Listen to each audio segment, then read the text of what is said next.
ಎಲ್ಲಾ ವೀಕ್ಷಕರಿಗೂ ಡಾಕ್ಟರ್ ಪರಿಮಳಾದೇವಿಯ ಸವಿನಯ ನಮ್ರತೆಯಿಂದ ಕೂಡಿದ ನಮಸ್ಕಾರಗಳು. ಈ ಒಂದು ದಿನ ನಾವು ಏನಪ್ಪ ವಿಶೇಷತೆ ಅಂದ್ರೆ ಒಂದು ಶುಭ ದಿನ. ಹೌದು, ಎಲ್ಲಾ ವಿಷಯದಲ್ಲೂ ಎಲ್ಲಾ ದಿನಗಳು ಶುಭ ದಿನಗಳೇ. ಆದರೆ ಈ ಶುಭ ದಿನ ಇವತ್ತಿನ ಜುಲೈ 1 ಏನಂತದ್ದು ಇದರಲ್ಲಿ ಮಹತ್ವವಾದಿದೆ ಅಂದ್ರೆ, ಯಾವುದೇ ವೈದ್ಯರಿರ್ಲಿ, ಎಲ್ಲಾ ವೈದ್ಯರುಗಳಿಗೂ ಒಂದು ಸವಿನಯವಾದ ಒಂದು ಹಸನ್ಮುಖವಾದ ಒಂದು ಕ್ಷಣ ಅಂದ್ರೆ ಡಾಕ್ಟರ್ಸ್ ಡೇ, ಅಂದ್ರೆ ವೈದ್ಯರ ದಿನಾಚರಣೆ ಅಂತ ಹೇಳ್ಬೋದು. ಈ ವೈದ್ಯರ ದಿನಾಚರಣೆ ಹೇಗೆ ಪ್ರಾರಂಭ ಆಯಿತು, ಇದನ್ನ ನಡೆಸಿಕೊಡಲು ಅಥವಾ ಇದ್ರ ಬಗ್ಗೆ ಹೆಚ್ಚಿನ ವಿಷಯವನ್ನು ಹೇಳಲಿಕ್ಕೆ ನಮ್ಮ ಜೊತೆಗಿರೋರು ಯಾರು, ಅದನ್ನ ಅರ್ಥ ಮಾಡ್ಕೊಂಡ್ಮೇಲೆ ನಿಮ್ಗೆಲ್ಲರಿಗೂ ತುಂಬಾ ಸಂತೋಷ ಇದೆ. ಆದ್ರೆ ನನಗಂತೂ ಅತಿಯಾದ ಒಂದು ಸಂತೋಷದಲ್ಲಿ ನಾ ಇದನ್ನ ಮಾಡ್ತಾ ಇದ್ದೀನಿ. ಯಾಕೆ ಅಂದ್ರೆ ಇವರು ನನ್ನ ಗುರುಗಳು, ಮತ್ತೆ ನನ್ನ ಆತ್ಮಕ್ಕೆ ತುಂಬಾ ಹತ್ತಿರವಾಗಿರುವ ಒಂದು ನಲ್ಮೆಯ ಒಂದು ಮುನ್ನಡೆಸುತ್ತಿರುವ ಒಂದು ಗುರುಗಳು, ಅಥವಾ ಒಂದು ಉಪದೇಶವೇ ಆಗ್ಲಿ, ಯಾವುದೇ ಒಂದು ವಿಷಯದಲ್ಲಿ ನಾವು ಇವರಿಂದ ತುಂಬಾ ಕಲಿತಾ ಇರ್ತೀವಿ. ಆದ್ರಿಂದ ಡಾಕ್ಟರ್ ವಿಜಯಲಕ್ಷ್ಮಿ ಬಾಳೆಕುಂದ್ರಿ ಮೇಡಮ್ ಅವ್ರನ್ನ ನಾವಿವತ್ತು ಸ್ವಾಗತಿಸುತ್ತಾ ಈ ಡಾಕ್ಟರ್ಸ್ ಡೇ ಬಗ್ಗೆ ಹೆಚ್ಚಿನ ಒಂದು ವಿಷಯವನ್ನ ನಾವು ಅರ್ಥಕೊಳ್ಳೋಣ ಅಂತೀವಿ. ಡಾಕ್ಟರ್ ವಿಜಯಲಕ್ಷ್ಮಿ ಬಾಳೆಕುಂದ್ರಿ ಅವರು ಪ್ರಸಿದ್ಧ ಪೀಡಿಯಾಟ್ರಿಕ್ ಕಾರ್ಡಿಯಾಲಜಿಸ್ಟ್ ಇದ್ದವರು ಜಯದೇವ ಹಾಸ್ಪಿಟಲ್ ಅಲ್ಲಿ. ಅವರ ಅಂಡರ್ ನಲ್ಲಿ ಸೂಕ್ತ ಒಂದು ರೀತಿನಲ್ಲಿ ವಿಚಾರಣೆಯಲ್ಲಿ ಇದು ಕರ್ನಾಟಕದ ಪೀಡಿಯಾಟ್ರಿಕ್ ಕಾರ್ಡಿಯಾಲಜಿ ಒಂದು ಡಿಪಾರ್ಟ್ಮೆಂಟ್ ಪ್ರಾರಂಭ ಆಯಿತು. ಅದರಿಂದ ಒಂದು ಹೆಮ್ಮೆಯ ಒಂದು ವೈದ್ಯರಾಗಿರುವ ಇವರು ಈ ಬಿ.ಸಿ. ರಾಯ್ ಅವಾರ್ಡ್ ಅಂದ್ರೆ ಏನು, ಬಿ.ಸಿ. ರಾಯ್ ಅವರು ಯಾರಿದ್ರು, ಡಾಕ್ಟರ್ ಬಿ.ಸಿ. ರಾಯ್, ಮತ್ತು ಈ ವೈದ್ಯರ ದಿನಾಚರಣೆಯ ಮಹತ್ವ ಏನು, ನಾವು ಅರ್ಥಕೊಳ್ಬೇಕಾಗಿರೋ ಅಂಶ ಏನು ಅಂತ ಇವಾಗ ತಿಳಿಸ್ಕೊಡ್ತಾರೆ. ನಮಸ್ಕಾರ ಮೇಡಮ್, ಸುಸ್ವಾಗತ. ನಮಸ್ಕಾರ ಪರಿಮಳ ದೇವಿಯವರೇ, ಧನ್ಯವಾದಗಳು. ಬಿ.ಸಿ. ರಾಯ್ ಅಂತಂದ್ರೆ ಭಾರತ ರತ್ನ ಬಿಪಿನ್ ಚಂದ್ರ ರಾಯ್ ಅಂತ. ಅವರು MRCP FRCP ಎರಡೂ ಮಾಡಿದಂತ ವೈದ್ಯರು. ಸಾಮಾನ್ಯವಾಗಿ ಒಬ್ರು ಸರ್ಜನ್ ಆಗ್ತಾರೆ, ಇಲ್ಲ ಫಿಸಿಷಿಯನ್ ಆಗ್ತಾರೆ, ಇವರು ಎರಡನ್ನೂ ಮಾಡಿದ್ರು. ಅದಕ್ಕಿಂತ ಮಿಗಿಲಾಗಿ ಅವರು ಗಾಂಧಿಗೆ ಪರ್ಸನಲ್ ಫಿಸಿಷಿಯನ್ ಆಗಿದ್ರು. ಗಾಂಧೀಜಿ ಅವರು ಪುಣೆನಲ್ಲಿ 1933ನಲ್ಲಿ 21 ದಿನ ಉಪವಾಸ ಮಾಡಿದಾಗ ಹಾಸಿಗೆ ಹಿಡಿದಿದ್ರು. ಆವಾಗ ಇವರು ಟ್ರೀಟ್ಮೆಂಟ್ ಕೊಡಕ್ ಹೋದಾಗ ಅವರು ಇಲ್ಲ, ನಾನು ವಿದೇಶಿ ಔಷಧಿಗಳನ್ನ ತಗೊಳ್ಳೋದಿಲ್ಲ, ಸ್ವದೇಶಿ ಔಷಧಿ ಮಾತ್ರ ತಗೊಳ್ಳೋದು ಅಂತ ಹಠ ಮಾಡಿದ್ರು. ಆಗ ಇವ್ರು ಹೇಳಿದ್ರು, ನೋಡಿ, ನಾನು ಬರೀ ಒಬ್ಬ ಗಾಂಧಿಯನ್ನ ಟ್ರೀಟ್ಮೆಂಟ್ ಕೊಡ್ತಾ ಇಲ್ಲ, ಭಾರತದ ಮಿಲಿಯನ್ಸ್ ಅಂತಂದ್ರೆ ಲಕ್ಷಗಟ್ಟಲೆ ಹೃದಯಗಳಿಗೆ ಟ್ರೀಟ್ಮೆಂಟ್ ಕೊಡ್ತಾ ಇದ್ದೀನಿ, ಆದ್ರಿಂದ ಹಾಗೆ ಇಲ್ಲ ಅನ್ಬೇಡಿ ಅಂತ ಹೇಳಿದಂತ ಮಹಾನುಭಾವ. ಇನ್ನೊಂದು ವಿಶೇಷ ಏನಂದ್ರೆ, ಅವ್ರು ಹುಟ್ಟಿದ್ದು ಜುಲೈ 1 1882.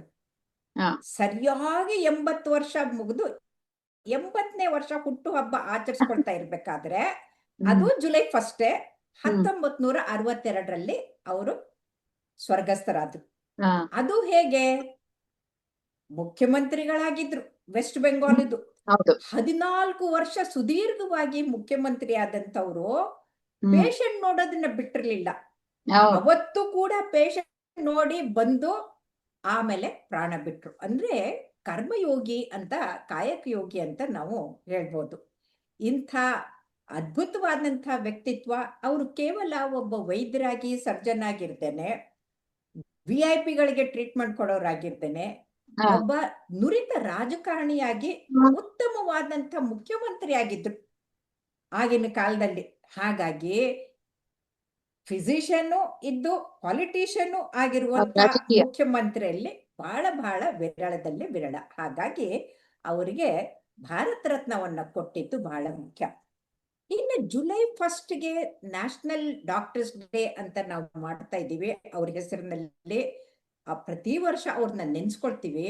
ಆದ್ರೆ ಈ ವರ್ಷದ ಥೀಮ್ ಅಂದ್ರೆ ಘೋಷಣೆ ಏನು ಅಂದ್ರೆ, behind the mask who heels the healers ಅಂತ. ಇದ್ರ ಅರ್ಥ ಏನು? ಪ್ರಶ್ನೆ ಯಾಕೆ ಕೇಳಿದ್ದಾರೆ ಅಂತಂದ್ರೆ, ಮಾಸ್ಕ್ ಹಾಕೊಂಡು ವೈದ್ಯರು ಟ್ರೀಟ್ಮೆಂಟ್ ಕೊಡ್ತಾ ಇದ್ದಾರೆ, ಆದರೆ ರೋಗಿಗಳಿಗೆ ಗುಣಪಡಿಸುವಂತ ಇವರನ್ನ ಗುಣಪಡಿಸೋರು ಯಾರು ಅಂತ, ಅದು ಹೇಗೆ ಅಂತ. ಇದು ಯಾಕೆ ಈ ಪ್ರಶ್ನೆ ಬಂದಿದೆ ಅಂತಂದ್ರೆ, ನಮ್ಮ ದೇಶದ ಆವರೇಜ್ ಲೈಫ್ ಸ್ಪ್ಯಾನ್ ತಗೊಂಡ್ರೆ ಅದಕ್ಕಿಂತ 10 ವರ್ಷ ಕಡಿಮೆ ಡಾಕ್ಟ್ರು ಬದುಕ್ತಾ ಇದ್ದಾರೆ. 10 ವರ್ಷ ಕಡಿಮೆ. ಇದು ತುಂಬಾ ದೊಡ್ಡ ಗ್ಯಾಪ್. ಒಂದು ಕಡೆಗೆ ಜನರ ಜೀವನವನ್ನ ಉತ್ತಮಗೊಳಿಸಿ ಸಾವಿನ ಜೊತೆಗೆ ಸೆಣಸಾಡಿ ಅವ್ರಿಗೆ ಬದುಕನ್ನ ಹೆಚ್ಚು ಮಾಡಿದಂಥವ್ರು ತಮ್ಮ ಬದುಕನ್ನ ಯಾಕೆ ಹೀಗ್ ಮಾಡ್ಕೋತಾ ಇದ್ದಾರೆ ಅನ್ನೋ ಪ್ರಶ್ನೆ ಉದ್ಭವ ಆಗಿದೆ. ಇದಕ್ಕೆ ಕಾರಣಗಳು ಹಲವು. ಒಂದು, ಅವ್ರಿಗೆ ಡ್ಯೂಟಿ, ನಿಮಗೂ ಗೊತ್ತು ನನಗೂ ಗೊತ್ತು, ಹಗಲು ಡ್ಯೂಟಿ, ರಾತ್ರಿ ಡ್ಯೂಟಿ, ಡ್ಯೂಟಿ ಡ್ಯೂಟಿ ಡ್ಯೂಟಿ, ಸಂದರ್ಭ ಜೀವನ ಸಮಯ ಅಂತ ಎಲ್ಲ. ಇಲ್ಲ. ಹೌದು, ಡ್ಯೂಟಿನಲ್ಲೇ ಕಳೆದಿದ್ವಿ ಜೀವನ ಎಲ್ಲ. ಅದು ಜನರಿಗೆ ಗೊತ್ತಾಗೋದಿಲ್ಲ, ನಮಗ್ ಗೊತ್ತಾಗತ್ತೆ. ಈ ಡ್ಯೂಟಿ ಮಾಡೋದು ಬರೀ ಆಸ್ಪತ್ರೆ ಡ್ಯೂಟಿ ಅಲ್ಲ, ಮನೇಲೂ ಮಾಡ್ಬೇಕಾಗತ್ತೆ, ಮನೆಯನ್ನು ನೋಡ್ಕೋಬೇಕಾಗತ್ತೆ. ಡ್ಯುಯಲ್ ರೋಲು ಪ್ಲೇ ಮಾಡ್ತೀವಿ. ಇದ್ರ ಜೊತೆಗೆ ಸ್ಟ್ರೆಸ್ ಜಾಸ್ತಿ ಆಗಿದೆ.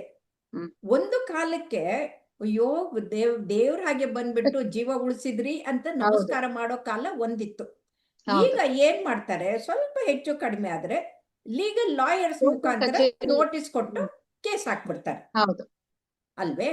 ಆ ಕೇಸ್ ಹಾಕಿದಾಗ ಬಹಳ ತೊಂದರೆ ಆಗ್ಬಿಡುತ್ತೆ. ಎಷ್ಟ್ರ ಮಟ್ಟಿಗೆ ಸ್ಟ್ರೆಸ್ ಆಗ್ಬಿಡುತ್ತೆ ಅಂದ್ರೆ, ಈ ಕಡೆಗೆ ಅವ್ರು ಕೆಲಸ ಮಾಡಕ್ಕಾಗಲ್ಲ, ಇದ್ ಮಾಡಕ್ಕಾಗಲ್ಲ. ನಿಮಗೆ ಗೊತ್ತು, ರಾಜಸ್ಥಾನದ ಒಬ್ರು ಗೋಲ್ಡ್ ಮೆಡಲಿಸ್ಟ್ ಗೈನಕಾಲಜಿಸ್ಟ್ ಅಲ್ವಾ? ನೋಡಿ, ಅದು ಅವ್ರ ಕೈಯಿಂದಿರ್ಲಿಲ್ಲ. ಬ್ಲೀಡಿಂಗ್ ಆಗೋದು ಹೆರಿಗೆ ಟೈಮ್ ನಲ್ಲಿ ಹೇಳಕ್ಕಾಗಲ್ಲ. ತಕ್ಷಣಕ್ಕೆ ರಕ್ತ ಸಿಗದೆ ಆಗಿದ್ದು, ಜೀವ ಹೋಗಿದ್ದು ಅವ್ರ ತಪ್ಪಲ್ಲ. ಆದ್ರೆ ಅವ್ರ ಮೇಲೆ ಅಷ್ಟು ಹಲ್ಲೆ ಮಾಡಿದ್ರು, ಆತ್ಮಹತ್ಯೆ ಮಾಡ್ಕೊಂಡ್ರು. ಒಬ್ಬ ಗೋಲ್ಡ್ ಮೆಡಲಿಸ್ಟ್, ಉತ್ತಮವಾದಂತ ವೈದ್ಯರು ಜೀವ ಕಳ್ಕೊಳ್ಳೋದಂದ್ರೆ ಆಮೇಲೆ ಖಂಡನೀಯ ಅಪರಾಧ ಆಯ್ತು ನಮ್ದು ಕಡೆಯಿಂದ. ಹೌದು. ಅದಲ್ದನೆ ಏನಾಗತ್ತೆ, ತಾವು ಮಾಡಬಾರ್ದೆಲ್ಲ ತಪ್ಪು ಮಾಡ್ಕೊಂಡ್ಬಿಟ್ಟು ಕಾಯಿಲೆ ಮಾಡ್ಕೊಂಡು ಟರ್ಮಿನಲ್ ಸ್ಟೇಜ್ ಅಲ್ಲಿ ಬಂದ್ಬಿಟ್ಟು ಆಮೇಲೆ ಕಲ್ಲೆಸೆಯಕ್ ಶುರು ಮಾಡ್ಬಿಡ್ತಾರೆ. ನರ್ಸಿಂಗ್ ಹೋಮ್ ಗಳಿಗೆ, ಆಸ್ಪತ್ರೆ ಮೇಲೆ ಕಲ್ಲೆಸೆದು ಡಾಕ್ಟರ್ ಮೇಲೆ ಹಲ್ಲೆ ಮಾಡೋದು, ಇದೆಲ್ಲ ನಡೀತಾ ಇದೆ. ಅದಕ್ಕೆ ನಾನು ಒಂದು ಅಂಕಣ ಬರೆದಿದ್ದೆ, ವೈದ್ಯರು ಯಮನೂ ಅಲ್ಲ, ಇದನ್ನು ಅಲ್ಲ ಅಂತ, ದೇವ್ರು ಅಲ್ಲ ಅಂತ. ಯಾಕಂದ್ರೆ ಜೀವ ತಕ್ಕೊಳಕ್ಕೆ ನಾವು ಯಮ ಅಲ್ಲ, ಜೀವ ಕೊಡಕ್ಕೆ ದೇವ್ರು ಅಲ್ಲ.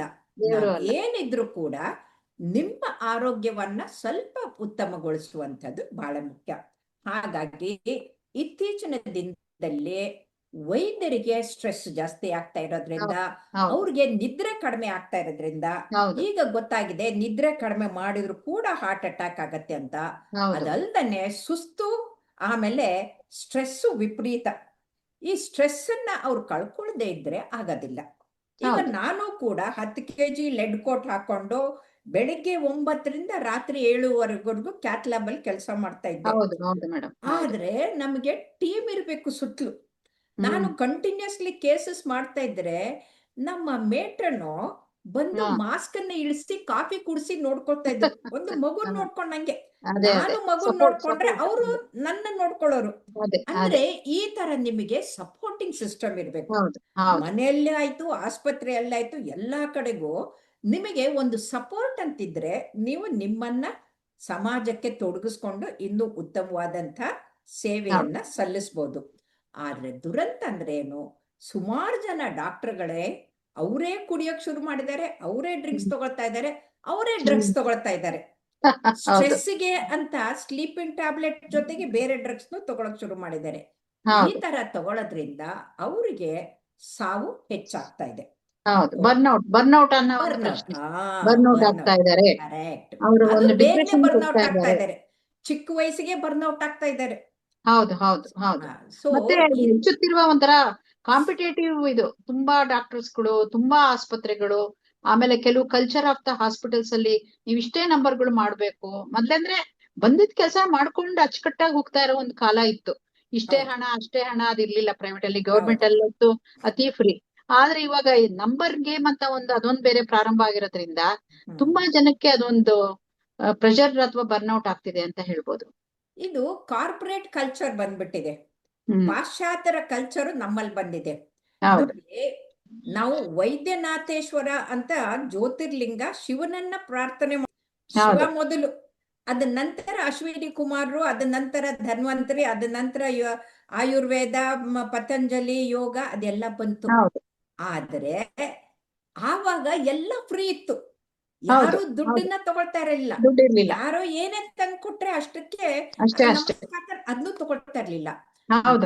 ವೆಟರ್ನರಿ ಸರ್ಜನ್ ಆಗಿ ನನಗೆ ಹೇಳ್ಕೊಟ್ಟಿದ್ದು, be honest and sincere, everything will follow ಅಂದ್ರು.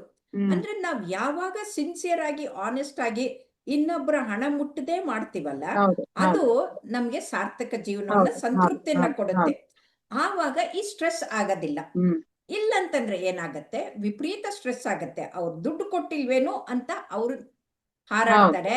ಹೌದು ಇವರು ದುಡ್ಡು ಕೊಟ್ರು ತಗೊಂಡ್ರು ಏನು ಮಾಡಕ್ಕಾಗಲ್ವಲ್ಲ ಅಂತ ಇಲ್ಲಾಗತ್ತೆ. ಹೌದು ಹೌದು ಸೊ ಈ ತಾಕಲಾಟದ ಮಧ್ಯಕ್ಕೆ ಸಿಕ್ಕಾಕೊಂಡ್ಬಿಟ್ಟು ಅವ್ರ ಹೌದು ಜೀವ ಇದು ಹೌದು ಹೌದು ಆಗತ್ತೆ. ಸೊ ಇದು ಬಹಳ ಮುಖ್ಯವಾಗಿರೋದನ್ನ ನಾವು ಕಲಿಬೇಕಾಗತ್ತೆ. ಇನ್ನೊಬ್ಬರ ಕಣ್ಣೀರು ನಮ್ಮ ಕೂಳಾಗಬಾರದು ಅಂತ ಹೇಳಿದ್ರು ಕುವೆಂಪು ಅವರು. ಅದು ಎಷ್ಟು ಹೌದು ಒಂದು ಮಟ್ಟಿಗೆ ಹೌದು ಹೌದು ಒಂದು ಹೌದು. ಅರ್ಥಗರ್ಭಿತವಾದ ಮಾತು ಅಂತ. ಇಂಥ ಹ್ಮ್ ಒಂದು ಸಮಯಗಳನ್ನ ನೋಡಿರುವ ನೀವು, ಇವಾಗ ನೀವು ನಡೆದು ಬಂದ ದಾರಿಯೇ ಬೇರೆ, ಹ್ಮ್ ಇವಾಗ ನಡೀತಾ ಇರೋದೇ ಬೇರೆ.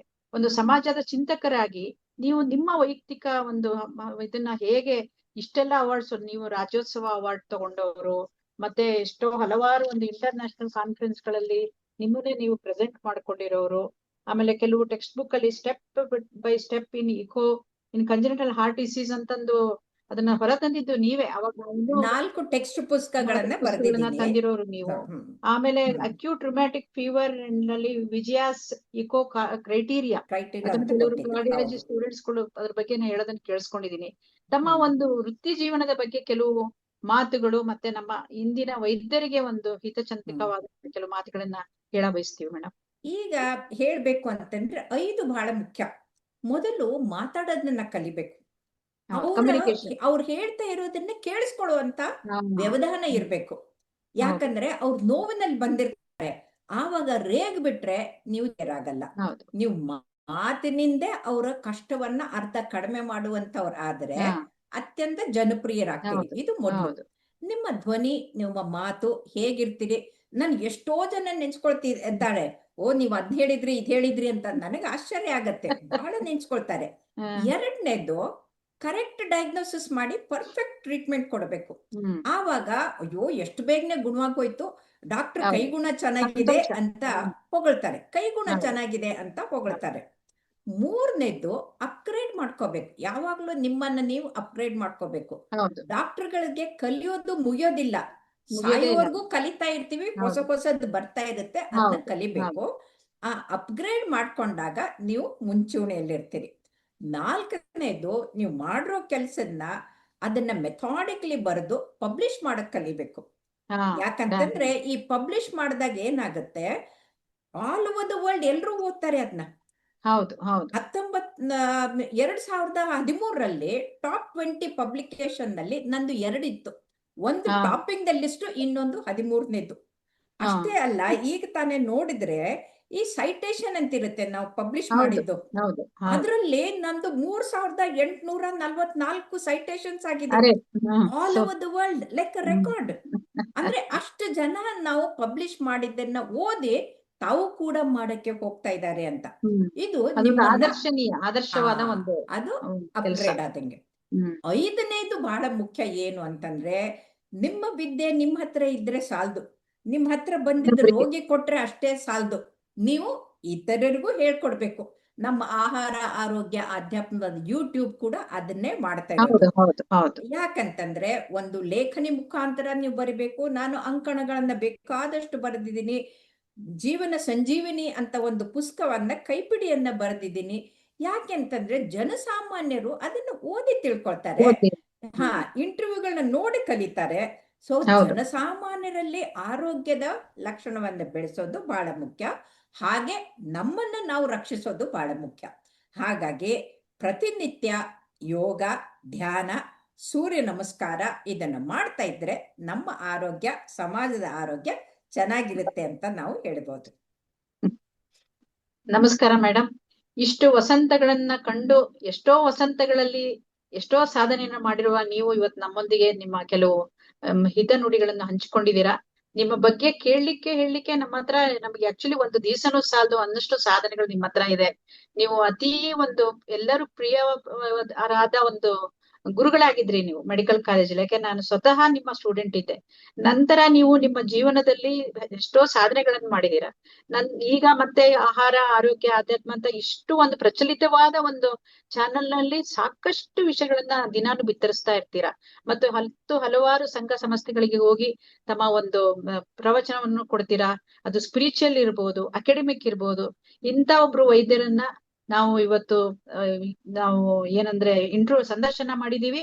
ನಮಸ್ಕಾರ. ನಮಸ್ಕಾರ. ನಮಸ್ಕಾರ.